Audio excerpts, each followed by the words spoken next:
So how can I be better at forgiving? Helping out those who never helped us shows our magnanimity.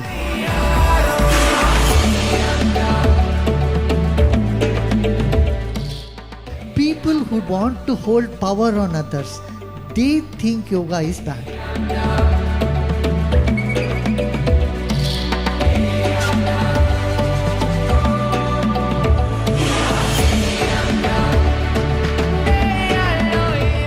Who has suggestions for Nigerian names for Gүrүдэйv? He's crowning nations with peace. So Ade is nice. Ade Gүrүдэйv.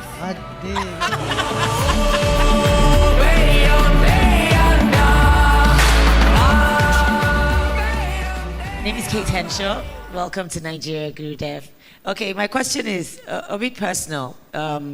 How do you deal with a family member, an older family member who, when you were younger, was very bad to you, terrible in short, and then now that you're older, they're seeking help from you all the time, like they don't remember what they did? How do you deal with that kind of a person? So how can I be better at forgiving? You know, we must see them from a very different angle. Why they were treating you bad? Because they were not aware what they are doing, number one. Number two, they must have been so stressed. Mentally, emotionally, and physically, they were not feeling happy. If they were happy, you can only radiate happiness, right? They only can give. When they are miserable, they are small-minded, what can you expect from them? Only wrong behaviors. But now, none of these wrong behaviors stay forever with anybody. As someone matures, as they age, as body becomes weak, they start realizing, why am I shouting? Why have I been nasty? Why I did all that I did? These sort of things will haunt them. Instead of making them feel more guilty and more miserable, what I would say is, tell them, okay, let go, that's past. Let's be now in the present. See what we can do. Now, you don't have to go out of your way to help them. Do as much as you can, not holding the grudge of what they did in the past. Now in fact, you have scored more because you are giving more comfort to someone who has not been nice to you. That shows your greatness. There is nothing great in giving comfort to those who have given you comfort. You are only doing barter system. It's only exchange. Right? But giving comfort, helping out those who never helped us, shows our magnanimity. And so they are bringing out the best in you. So what you can do is thank them. What do you say? Yes. Yeah? So my question is a personal one. How to be more aware, how to be more intentional and conscious of controlling doubt and just, pretty much going into experiencing whatever I need to experience without being afraid of failure. This is exactly what Art of Living courses are meant to bring into people, to bring that confidence. Just understand every failure is a step towards success. And it has made you rich, it has made you deep, it has added to your personality in a very positive manner, number one. Second is, don't have to be too much a perfectionist. So what? If you don't do too well once, so what? So we can get over the anxiety of performance. Number three, look back and see, this is not the first time you have self-doubt or anxiety. You have had it in the past also. 10 years back, 5 years back. It has been a pattern.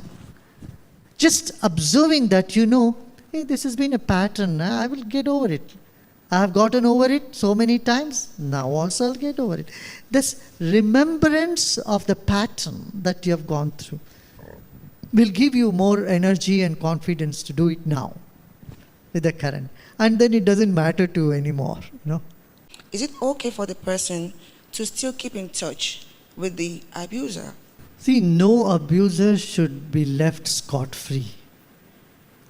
It will give a very bad signal, a message to the rest of the society. If someone has abused anybody, they must face the law. They must face the required punishment.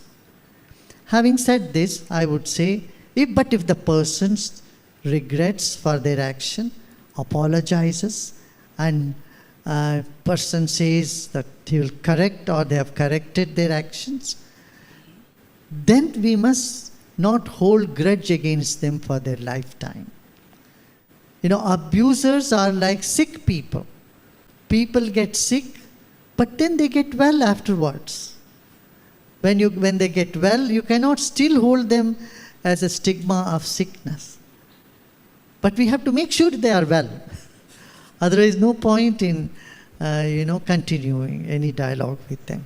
So we must see that they understand their mistakes, they repent for it, and they face the consequences of it, so that it gives a very strong signal, message to the others not to go in that route.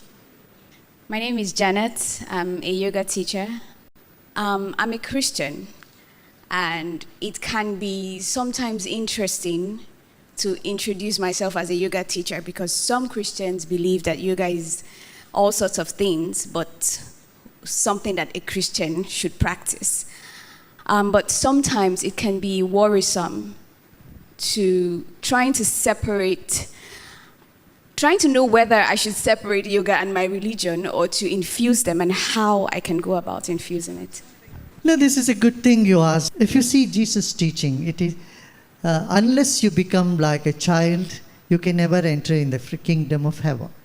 And doing yoga, what do you become? Your body, your mind, everything becomes supple. You become like a child again. How could this be against Christianity? People who do not know yoga or who want to hold power on others, they think yoga is bad. Remember, not too long ago, during Spanish Inquisition, the same people said all scientists are evils. The scientists were called devils, and Spanish Inquisition happened where hundreds and thousands of scientists were massacred. That is not what Christianity ever teaches. Christianity is all about compassion, about love. And so we must always learn from our history and not just listen to religious bigotism, where they simply say fanatically, my way is the only way to heaven. It's not so. God loves diversity. And so there are people of all different religions. There was only one Jesus. Today there are 72 sects of Christianity. Each one says we are the real one. And similarly, in Islam, there are 134 sects. In Buddhism, there are 34 sects of Buddhism. So I would say, let's keep religion on one side. Okay, you are Christian, could be a good Christian, that's fine.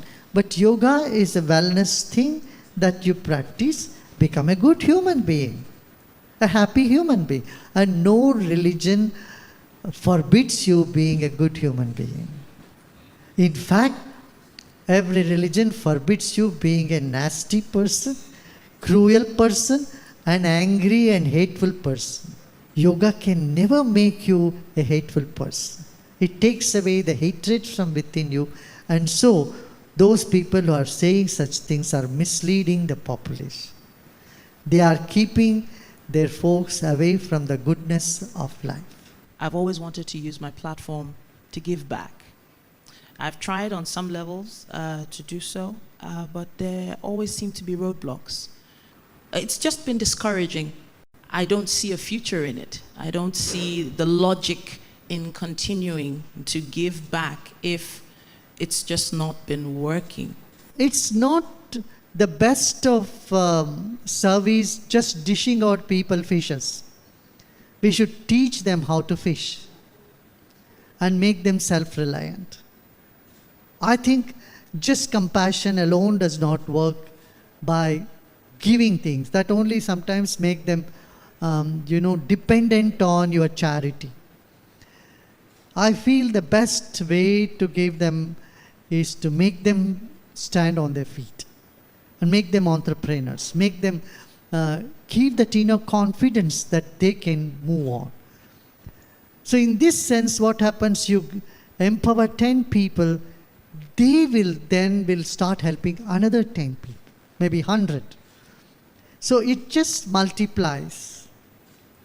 But if we simply keep giving 10 and they will take and go, another 10 will come, you give them, they will take and go. So you will be the only giver and everyone will be the taker. Instead, we have to give to make them a giver. And if they all start giving back, then the multiplicity of the giver increases. That makes any project more successful. I am an empath. I have tried all sorts of things to help shield myself away from not always trying to be available, but I still get drawn to always try to help and sometimes get drowned in it.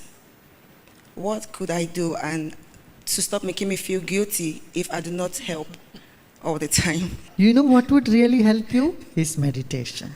See, what is happening inside is we have a confusion of compassion, attraction, love, and all these emotions, they're all getting intertwined, and so there is no clarity of emotions. Then this happens.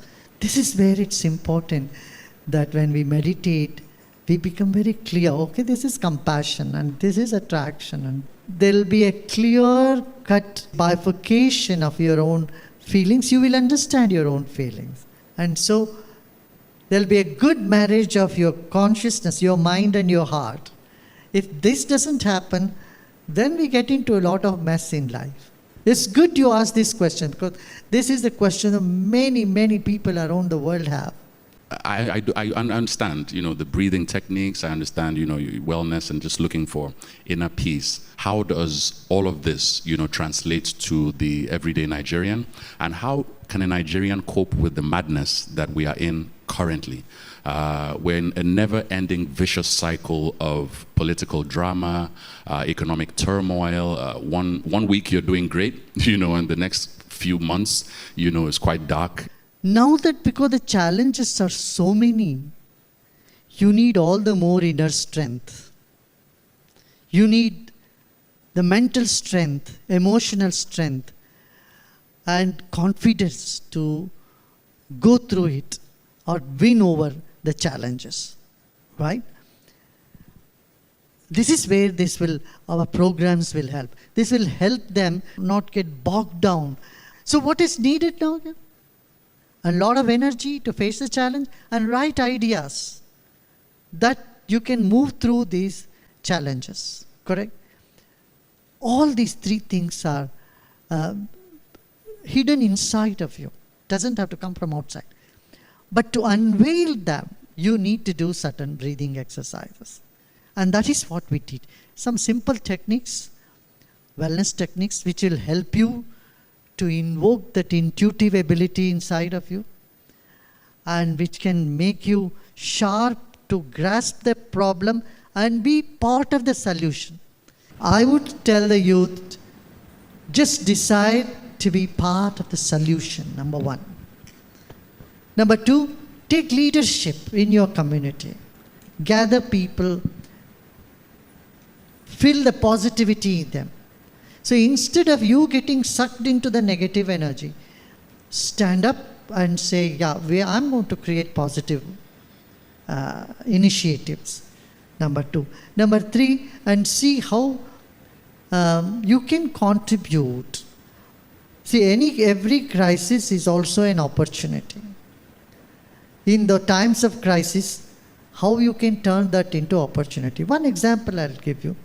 Because of the devaluation of currency or import-export issues, say suppose you are not able to import some food or food grains from outside the country. Then what you can do? You have a very fertile land. You have a lot of youngsters. You have farms here. Plenty of land. Get the youths, go out there and start making the food. Instead of waiting for import to land here, you can start thinking in terms of export. You can start thinking of self-sufficiency. You know, every home can grow some vegetables. This is what India has also learned. See, today there is food shortage everywhere in the world. Nigeria can supply food to many of the countries. It can become very robust in its economy. But for that, everyone has to wake up. They should get this idea, vision. I think on a parting note, have you tried any Nigerian food, Gurdev? Yeah, today I had some, what is that? Akara. Very nice. I had akara this morning with some little something with that. Yeah, it was very nice. It's like bondas, no way? That's akara, right? It's like donuts, like donut bondas. In India. Bean cake, yeah. We call it bonda in India, almost similar, but very nice, very nice. Healthy also, right? I'm still here 2 more days, so I'll explore more.